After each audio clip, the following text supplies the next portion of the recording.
Good day, I'm Carrie-Ann Smith and this is your JIS News for Monday, July 3. 400 farmers and their households are benefiting from an industrial well pump which was commissioned at the Plumwood station in New Forest, Manchester recently. The $30 million project was part of a partnership between the Jamaica Social Investment Fund JIS and the National Irrigation Commission Limited. Managing Director of JIS, Omar Sweeney, says the pump will allow for proper planning and distribution of water to farmers, enhancing productivity in the fields. Similar sentiments were expressed by the Agriculture Minister in a statement read by his Permanent Secretary Donovan Stanbury. Without water, we cannot hope to grow the agricultural sector in a meaningful and sustainable way, and the commissioning of this pump and irrigation system will ensure that farmers in the area have greater access to a consistent supply of water. Pointing out that the South Manchester South St. Elizabeth region was a traditionally dry area, Minister without Portfolio J.C. Hutchinson says the new facility will contribute to increasing the volume of production tenfold. We have a pump here which has been providing roughly 50% of the water to the farmers in this area.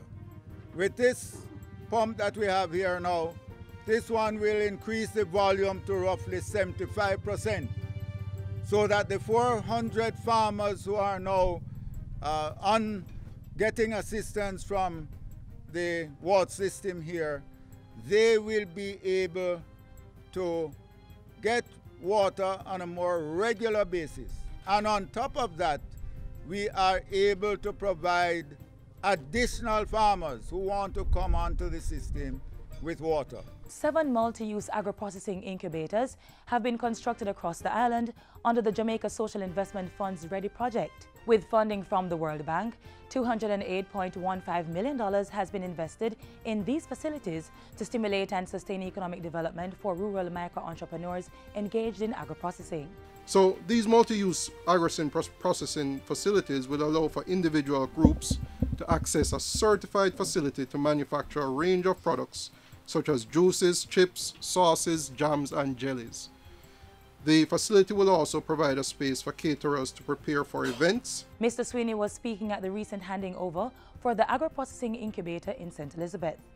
The others are located at RADA sites in St. Catherine, Trelawney, Hanover, Westmoreland, St. Mary, and St. James, and have been built to meet local and international manufacturing requirements. And so the products that are manufactured here will be globally certified and ready for the export market. JIS, the Ministry and RADA have signed a memorandum of understanding to formalize agreed arrangements for the operations, management, maintenance and marketing of the 7 facilities. A consultancy firm has been engaged to assist small agro-processors in product development, marketing, business advisory support, mentorship and guidance. An estimated 400 micro-businesses will benefit from the use of the facilities and training in hazard analysis and critical control points HACCP and general food safety.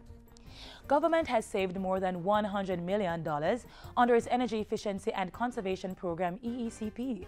Portfolio Minister Dr. Andrew Wheatley says the program has resulted in a significant reduction in the use of electricity in state entities, from 410 gigawatt-hours in 2011 to less than 400 gigawatt-hours in 2015. For every dollar invested in energy efficiency, at least $3 are saved.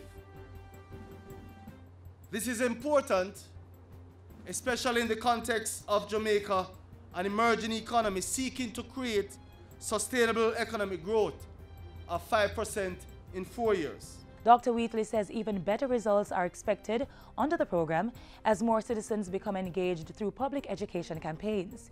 He was addressing a recent energy efficiency and conservation awareness workshop. Government is putting measures in place to ensure a smooth transition from analog to digital television broadcasting in the next 4 years. While addressing last week's post-cabinet press briefing, Information Minister Senator Ruel Reid said it was necessary for Jamaica to make the switch. Global standards for broadcast distribution have migrated or are migrating from analog transmission to digital and high-definition transmission. Minister Reid says the National Digital Switchover Steering Committee, which he now chairs, is leading the charge to advance the switchover, which is targeted to take full effect in 2021. The work is examining issues such as technology standards, licensing framework, service proposition, business model and financing, frequency plan and analog switchover plan. These recommendations will be made to Cabinet from time to time on these matters, and in parallel, I will take to Cabinet existing recommendations to provide enabling provisions in the Broadcasting and Radio Rediffusion Act. A contract is to be awarded to Carlong Publishers Caribbean Limited to supply textbooks to primary schools in the 2017-2018 academic year. The contract in the amount of $1.68 million was recently approved by Cabinet. The texts are for students in grades 1 to 3. There was also an award of contract approved for the amount of $99,426,475 to Surrey Paving and Aggregate Company Limited for the construction of a fifth form block at the Mount St. Joseph Catholic High School in Manchester. And that's it for JIS News Today. I'm Carrie Ann Smith. Thanks for watching.